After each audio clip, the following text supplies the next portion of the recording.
मेरे प्यारे लाडले, मेरी नन्ही सी जान, तुम मेरी गोद में नहीं हो अभी, लेकिन तुम मेरे दिल में हो, मेरी सांसों में हो। आज माँ तुम्हें श्री कृष्ण की एक बहुत ही अद्भुत और चमत्कारी लीला सुनाने वाली है। एक ऐसी लीला जिसे सुनकर तुम्हारे अंदर भय नहीं, साहस आएगा, जिसे सुनकर तुम्हारे मन में विश्वास और सुरक्षा की भावना जागेगी। आज माँ तुम्हें सुनाएगी श्री कृष्ण द्वारा वन की अग्नि निगलने की लीला। बेटा, ध्यान से सुनना और अपने छोटे से दिल में यह भाव रखना कि जब कृष्ण हमारे साथ हैं तो कोई डर नहीं। बेटा, तुमने पहले वाली कथा सुनी थी ना, जब श्री कृष्ण ने यमुना नदी में उतरकर कालिया नाग का दमन किया था। जब कृष्ण यमुना से बाहर आए तो पूरे वृंदावन में खुशी की लहर दौड़ गई। गोपियां रोने लगी, ग्वाल बाल तालियां बजाने लगे और नंद बाबा और यशोदा मैया की आंखों में खुशी के आंसू छलक आए। बेटा, सोचो, जब माँ अपने बच्चे को संकट से बाहर आता देखती है तो उसके मन में कैसी राहत होती है। वैसी ही राहत उस दिन यशोदा मैया के दिल में थी। कालिया की घटना के बाद सब लोग बहुत थक चुके थे। दिन भर का डर, भाग दौड़ और फिर यमुना का किनारा। सबको भूख लगी थी, प्यास लगी थी, लेकिन उस समय किसी के पास कुछ नहीं था। इसलिए वृंदावन के लोग यमुना नदी के किनारे ही रात बिताने लगे। ग्वाल बाल कृष्ण के आसपास बैठ गए। गोपियां श्री कृष्ण को देख देखकर मुस्कुरा रही थीं और यशोदा मैया बार बार कृष्ण के चेहरे को छूकर देख रही थीं कि कहीं उनके लाला को चोट तो नहीं लगी। बेटा, उस रात वृंदावन बहुत शांत था। चांद की हल्की रोशनी, यमुना की ठंडी हवा, पेड़ों से आती हुई कोयल की आवाज और चारों तरफ एक मीठी शांति। लेकिन बेटा, संकट कभी बताकर नहीं आता। रात के बीच में अचानक जंगल के अंदर से धुआं उठने लगा और कुछ ही पल में पूरा वृंदावन जंगल आग की लपटों में घिर गया। चारों तरफ आग ही आग। पेड़ जल रहे थे, सूखी घास जल रही थी, लपटें आसमान को छूने लगी, गायें डर के मारे रंभाने लगी, बछड़े कांपने लगे, गोपियां घबरा गईं और ग्वाल बाल इधर उधर भागने लगे।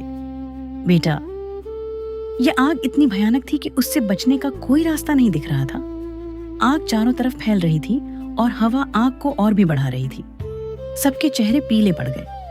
नंद बाबा घबरा गए, गोपियां रोने लगी। यशोदा मैया कृष्ण को अपने सीने से लगाकर बोली, यशोदा मैया, लाला, अब क्या होगा? हम तो जल जाएंगे। ग्वाल बाल कृष्ण की ओर दौड़ते हुए बोले, ग्वाल बाल, कन्हैया, बचा लो हमें, हम डर गए हैं। गोपियां हाथ जोड़कर बोली, गोपियां, हे नंदलाल, हे गोविंद, अब बस तुम ही रक्षा कर सकते हो। बेटा, उस समय सब लोगों ने एक ही काम किया, श्री कृष्ण की शरण ली। जब जीवन में सब रास्ते बंद हो जाते हैं तब केवल एक रास्ता बचता है, भगवान का रास्ता। और बेटा, जो भगवान की शरण में चला जाए उसका कभी नुकसान नहीं होता। अब देखो बेटा, जहां सब लोग डर से कांप रहे थे वहां श्री कृष्ण का चेहरा बिल्कुल शांत था। ऐसा शांत जैसे आग कोई छोटी सी बात हो। कृष्ण मुस्कुराए और उन्होंने सभी वृंदावन वासियों से कहा, श्री कृष्ण, डरो मत, अपनी आंखें बंद कर लो और बस मेरा नाम लो। बेटा, यह सुनकर सभी ने आंखें बंद कर ली, क्योंकि उन्हें अपने कृष्ण पर विश्वास था। यशोदा मैया ने कृष्ण का हाथ पकड़ लिया, गोपियों ने मन ही मन गोविंद का नाम लिया और नंद बाबा ने भी आंखें बंद करके कहा, हे प्रभु, रक्षा करो। और फिर बेटा, एक चमत्कार हुआ। श्री कृष्ण ने अपने मुख को थोड़ा सा खोला और उस भयानक आग की ओर देखा और बस कुछ ही पल में वो पूरी की पूरी वन अग्नि श्री कृष्ण के मुख में समा गई। जैसे आग नहीं, कोई छोटी सी धूल हो। पूरा जंगल जो कुछ सेकंड पहले जल रहा था अब बिल्कुल शांत हो गया। धुआं खत्म, लपटें खत्म, गर्मी खत्म और चारों तरफ फिर से वही शांति लौट आई। वृंदावन बच गया। बेटा, जब लोगों ने आंखें खोली तो उन्होंने देखा जंगल हरा भरा था, गायें सुरक्षित थीं, बछड़े सुरक्षित थे, सब लोग सुरक्षित थे और बीच में खड़े थे हमारे प्यारे श्री कृष्ण। बिल्कुल वैसे ही मुस्कुराते हुए, जैसे कुछ हुआ ही नहीं। सबकी आंखों में आंसू आ गए। गोपियां भावुक होकर बोली, कन्हैया, तुम तो स्वयं भगवान हो। नंद बाबा ने कृष्ण को गले लगा लिया। यशोदा मैया की आंखों से आंसू बहने लगे। लाला, तू सच में मेरा बच्चा है या फिर तू स्वयं नारायण है? कृष्ण मुस्कुराए और कुछ नहीं बोले।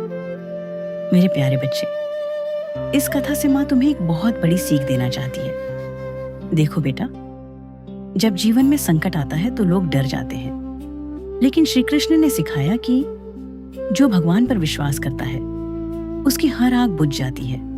कभी बीमारी की आग, कभी चिंता की आग, कभी डर की आग, कभी दुख की आग, लेकिन कृष्ण का नाम उस आग को भी शांत कर देता है। बेटा, माँ चाहती है कि तुम्हारे अंदर एक चीज हमेशा रहे, विश्वास। अगर तुम अपने जीवन में कभी भी डर जाओ तो याद करना, श्री कृष्ण ने वन की अग्नि तक निगल ली थी, तो फिर तुम्हारे जीवन की समस्याएं कृष्ण के लिए कितनी छोटी होंगी। मेरे कान्हा, जिस तरह तुमने वृंदावन के लोगों की रक्षा की, वैसे ही मेरे बच्चे की भी रक्षा करना। इसके मन में डर ना रहे, इसके मन में नकारात्मकता ना रहे। इसे साहसी बनाना, इसे दयालु बनाना और इसे सच्चा इंसान बनाना। मेरे लाडले, तुम सुन रहे हो ना? तुम मेरी गोद में ही हो। जब तुम बड़े हो जाओगे तो माँ तुम्हें और भी कृष्ण की लीलाएं सुनाएगी, ताकि तुम्हारे अंदर धर्म का संस्कार आए, भक्ति का संस्कार आए और अच्छे कर्मों की शक्ति आए। चलो बेटा, अब हम श्री कृष्ण का नाम लेते हैं। एयूएम नमो भगवते वासुदेवाय। एयूएम नमो भगवते वासुदेवाय। मेरे बच्चे, तुम्हारे अंदर भी कृष्ण का प्रकाश है, तुम्हारे अंदर भी साहस है, तुम्हारे अंदर भी दिव्यता है। बस हमेशा सत्य के रास्ते पर चलना और भगवान पर भरोसा रखना। दोस्तों, अगर आपको यह गर्भ संस्कार कथा पसंद आई हो तो वीडियो को लाइक करें और चैनल को सब्सक्राइब करें और कमेंट में लिखिए जय श्री कृष्ण। मिलते हैं अगली कथा में एक नई श्री कृष्ण लीला के साथ। जय श्री कृष्ण, जय श्री कृष्ण, जय श्री कृष्ण।